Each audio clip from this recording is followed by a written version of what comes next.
Hello, horror lovers. Welcome to Rainy Horror Stories. In this series, we'll be narrating the most disturbing Let's Not Meet stories from Reddit that will send shivers down your spine. Please subscribe to the channel. Your support is our biggest motivation. Also, let us know in the comments which city you are listening from. If you enjoy this video, don't forget to hit the like button and press the bell icon so you never miss our latest creepy stories. Now, let's dive into the story.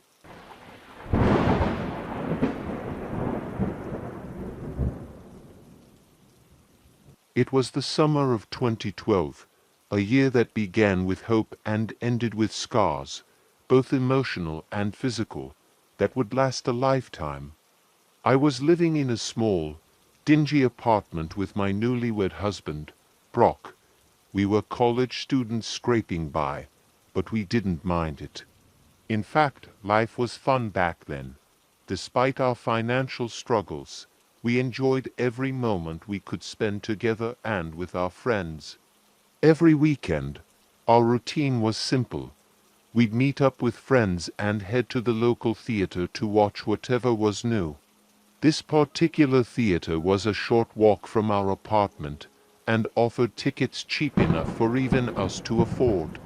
It wasn't the fanciest of theaters, but it had a certain charm, with its tacky red and purple carpeting and the smell of buttery popcorn wafting through the air.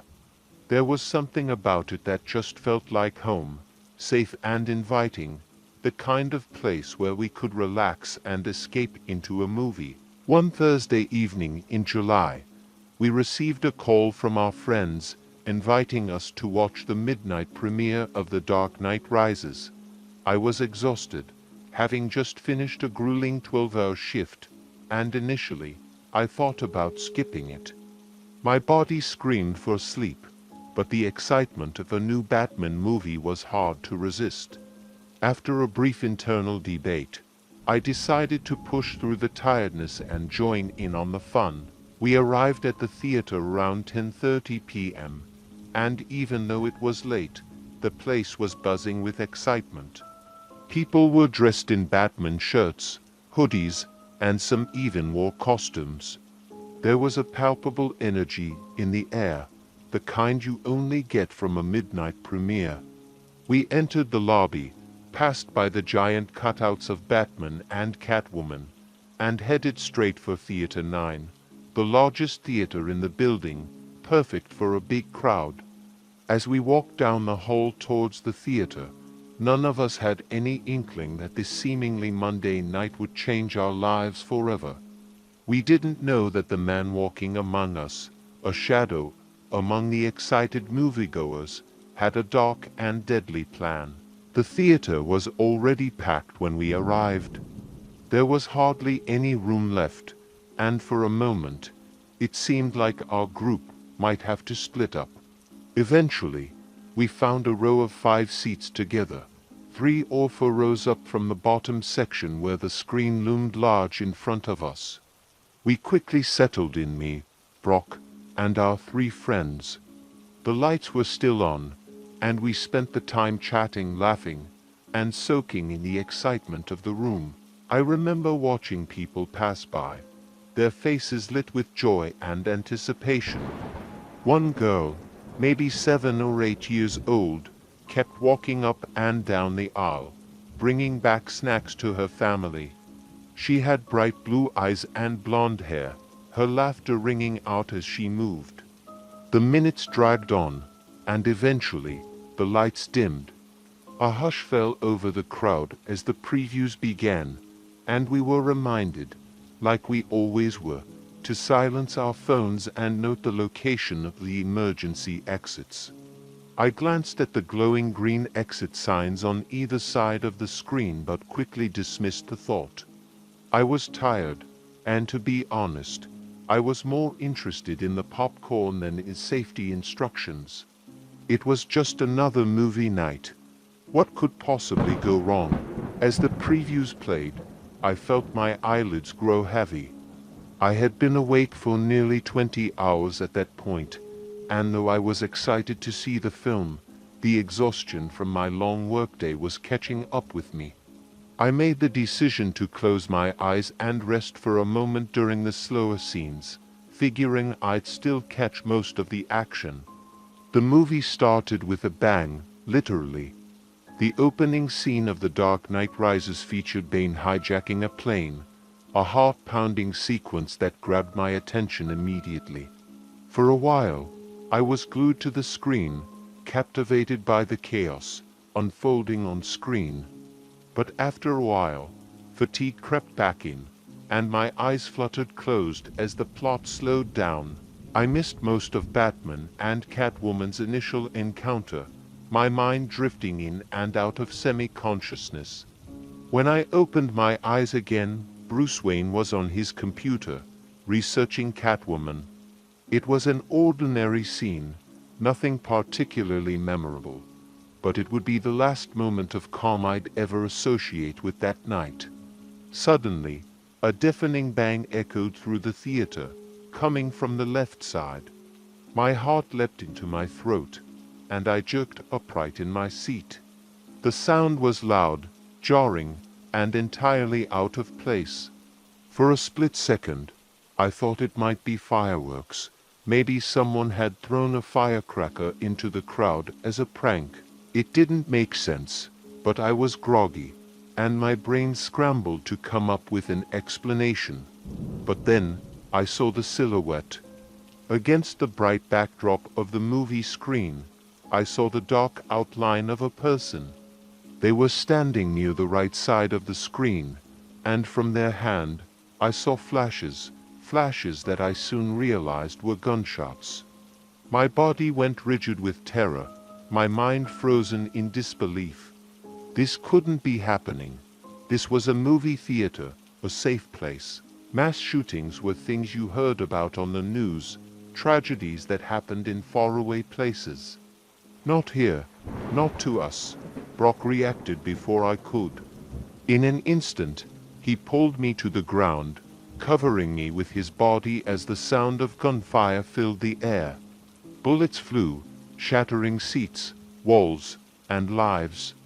People screamed in terror, their voices blending with the still-playing movie in a cacophony of chaos. The smell of gun smoke and tear gas filled the air, stinging my eyes and making it hard to breathe. Lying on the floor, all I could do was pray. Pray that the bullets wouldn't find me.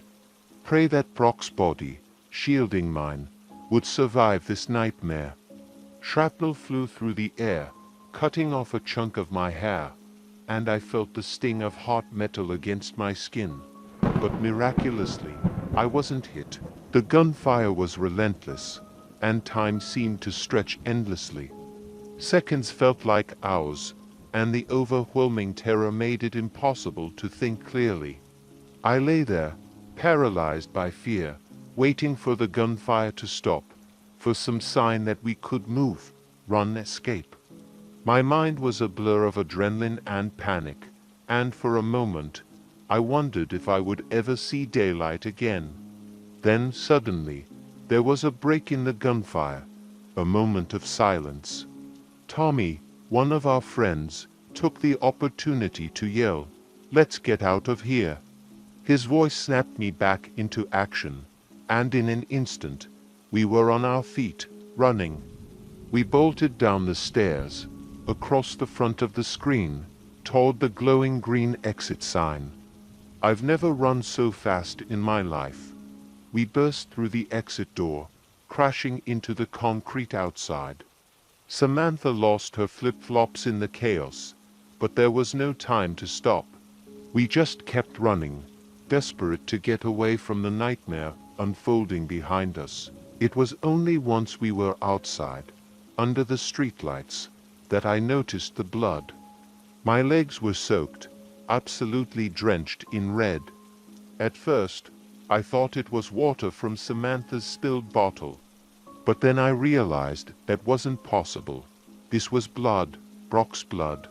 He had been shot in the leg, and it was bad.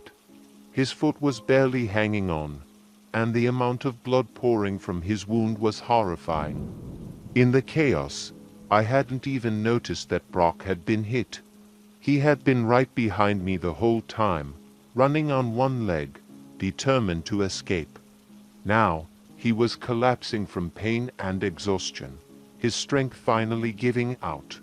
Panic set in as I watched Brock collapse to the ground, his leg an unrecognizable mess. The adrenaline that had pushed us through the chaos was quickly fading, leaving only raw fear and helplessness in its wake.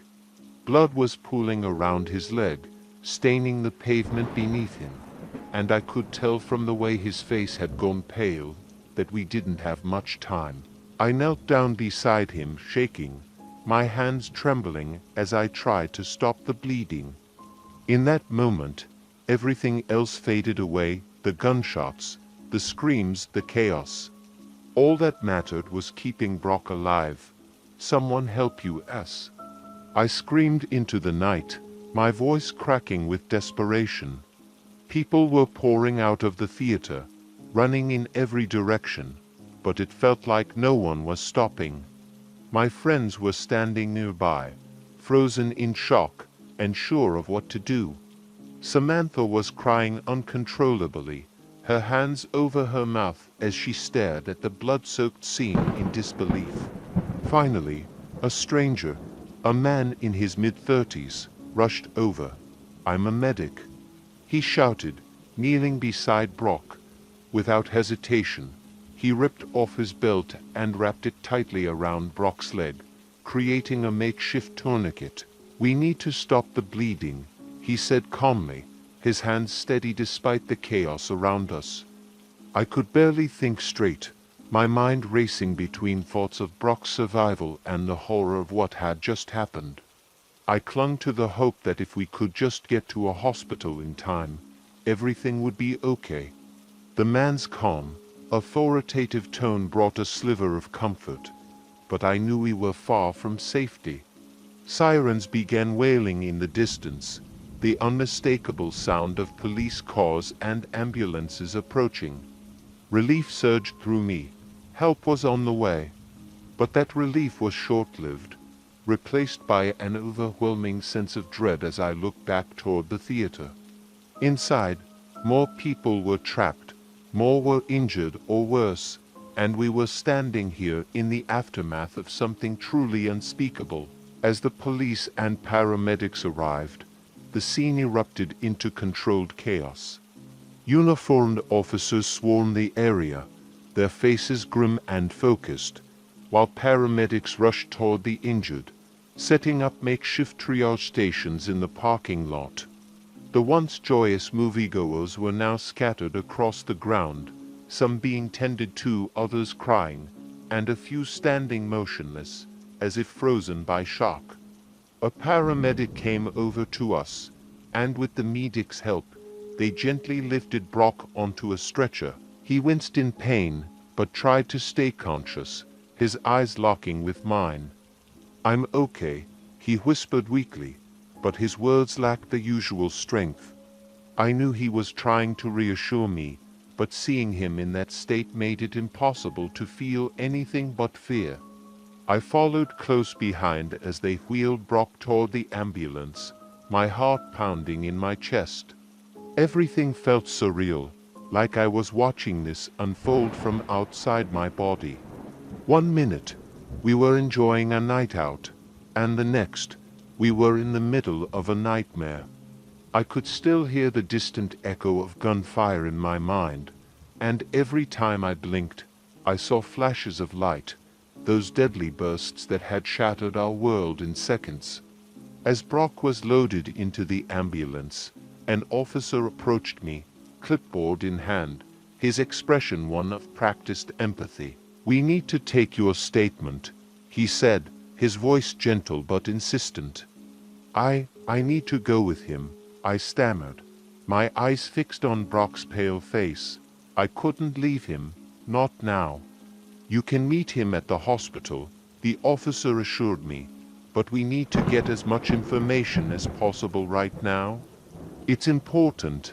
I looked at Brock one last time before nodding reluctantly. "Okay," I whispered, turning back to the officer. Giving my statement was one of the hardest things I've ever had to do. I was still in shock, my mind trying to make sense of what had happened.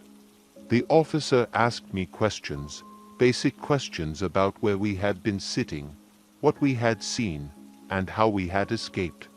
I answered mechanically, my voice flat and emotionless, as if I were talking about someone else's experience.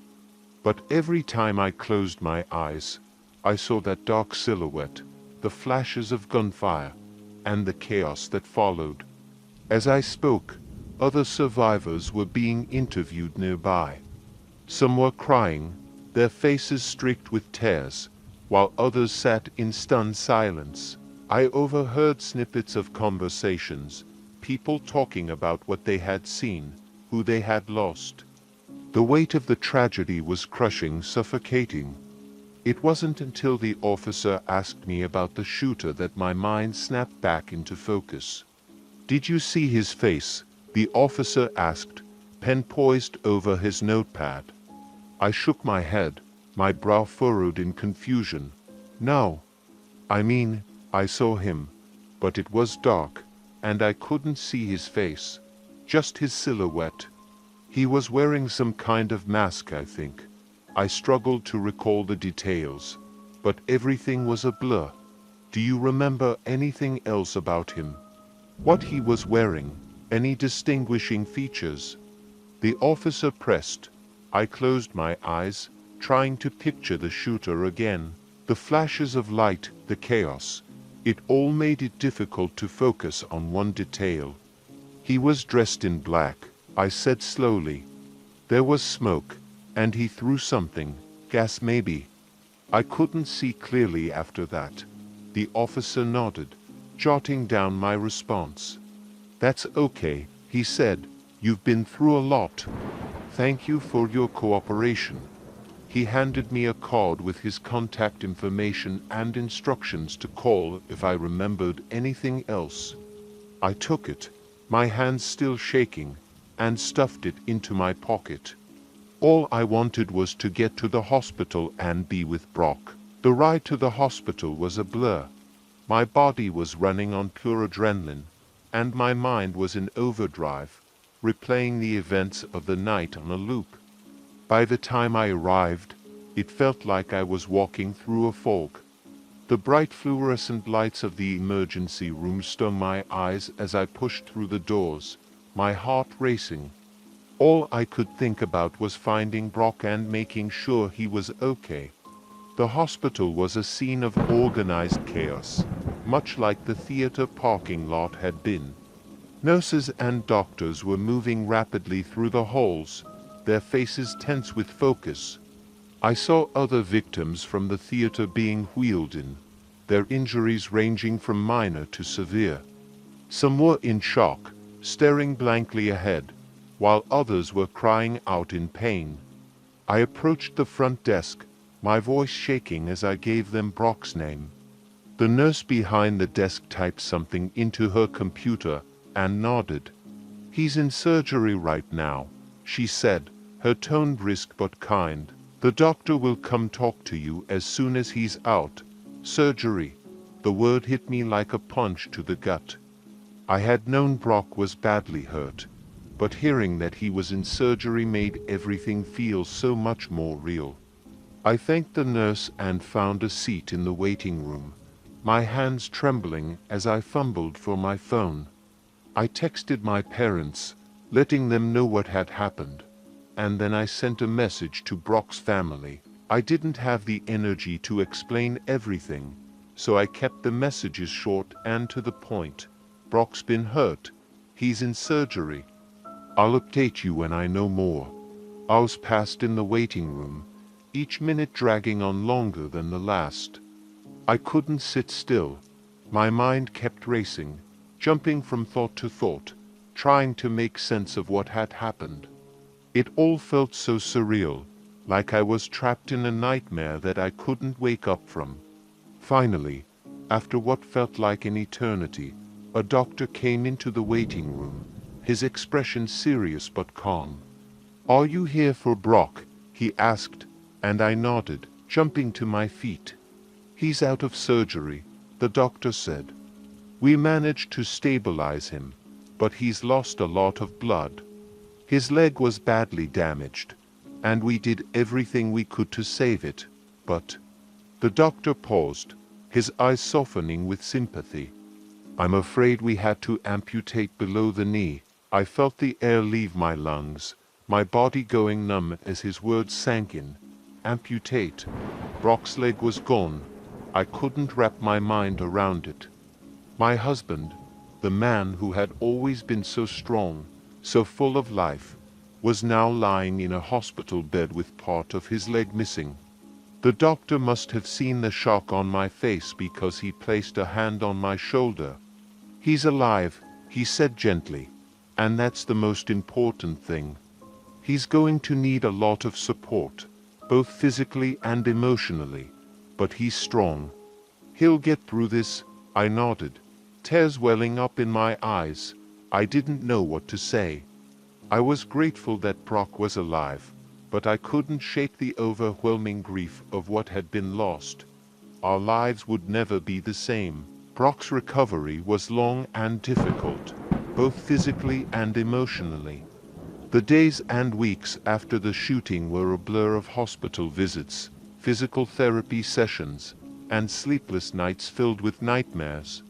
Brock struggled with the loss of his leg, and the emotional toll of what we had been through weighed heavily on both of us.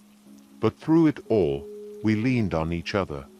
We found strength in our love, in the support of our families, and in the knowledge that we had survived something truly horrific.